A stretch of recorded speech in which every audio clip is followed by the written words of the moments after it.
Pleasant morning, children. Happy to see you all again. Today, we are going to recall the important points in chapter 2, that is nutrition in animals. First, what is that animal nutrition? It is nothing but mode of intake of food, and the food is get utilized in the body. That process is called animal nutrition. And here, the mode of feeding it may get vary in different organism. For example, humans we chew the food, and an ant they scrap the food, and mosquitoes they suck the blood, and house flies they sponge on the food. Okay, and here the starfish it pops out its stomach and feed on its prey. So the mode of feeding is get varied in the different organism. And nutrition it is a complex process. It involves the various processes like ingestion, digestion, absorption, assimilation, and digestion. So these are the processes involved. The human digestive system consists of the alimentary canal and secretory glands. In alimentary canal, it is the buccal cavity, the first part, and next it is esophagus and stomach, and next small intestine, large intestine, rectum, and anus. The main digestive glands which secretes the digestive juices are salivary gland, liver, and pancreas. In buccal cavity, what are the parts? The buccal cavity, teeth, tongue, and saliva. So in teeth, we are having the two sets of teeth. First, it is the milk teeth, and next it is the permanent teeth.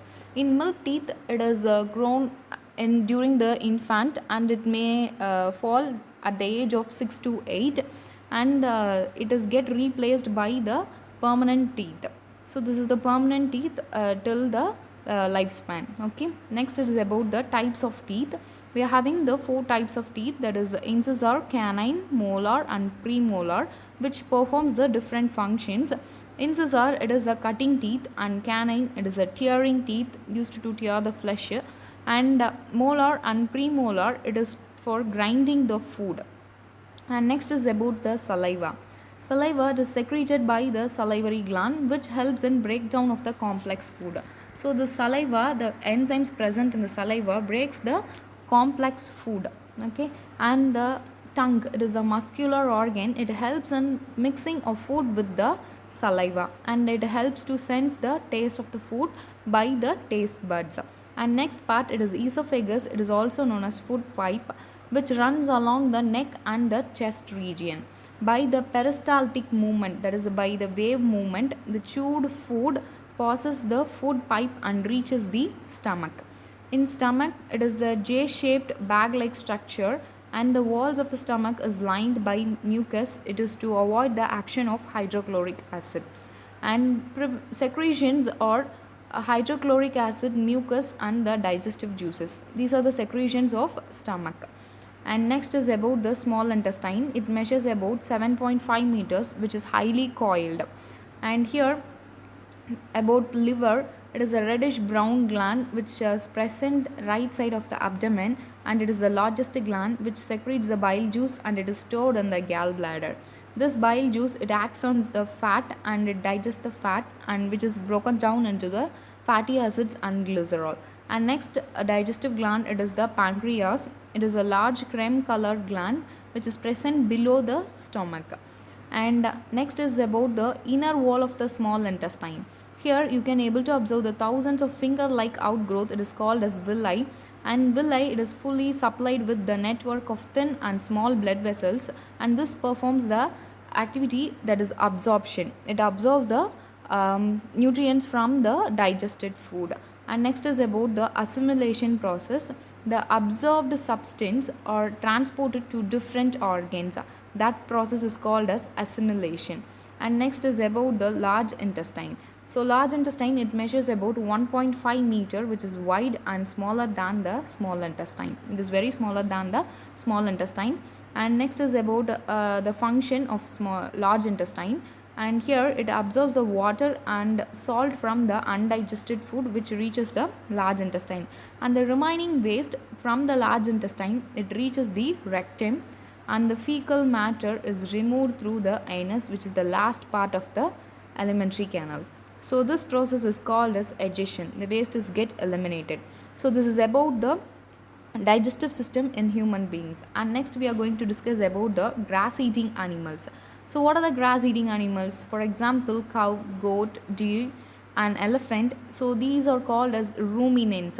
and they intake grass, plants and trees like their food, which is rich in cellulose, and it is very hard to digest, so they have to seek the help of bacteria. This bacteria does not present in the human beings. So here they are having the four chambered stomach, and one part it is called as rumen, and they eat the food, that is they grass their food fast, and later during their rest time they start to chew the food, and this is the partially digested food that is called as cud. After swallowing, it is get partially digested in the stomach, that is called as cud, and during their rest time the cud returned to the mouth in small lump, and the animal started to chew. That process is called as rumination, and the animals which perform this activity, it is called as ruminants. Okay, so this is about the grass eating animals. And next is about the amoeba. It is a unicellular, that is made up of single cell, and microscopic, which we can't able to see by our naked eye. There is a microscopic organism which is found in the pond water, and the organelles are finger like projection, it is pseudopodia, it is for locomotion and to capture the prey, and the bubble like structure, it is a food vacuole, and next is the dense structure, which is nucleus. And how they trap the food. Amoeba, they feed on the microscopic organisms like plants and animals which is present in the pond water. They sense the food and they pushes out the pseudopodia and engulfs the food. And this food is get trapped in the food vacuole, and here the digestive juice are secreted which performs the digestion process. It is nothing but the breakdown of complex substance into the simpler form. So here the digestion process is get over, and the undigested residue is expelled out by the food vacuole, and the absorbed substance is used for the growth, maintenance and the multiplication. So as such it is followed in all the organisms.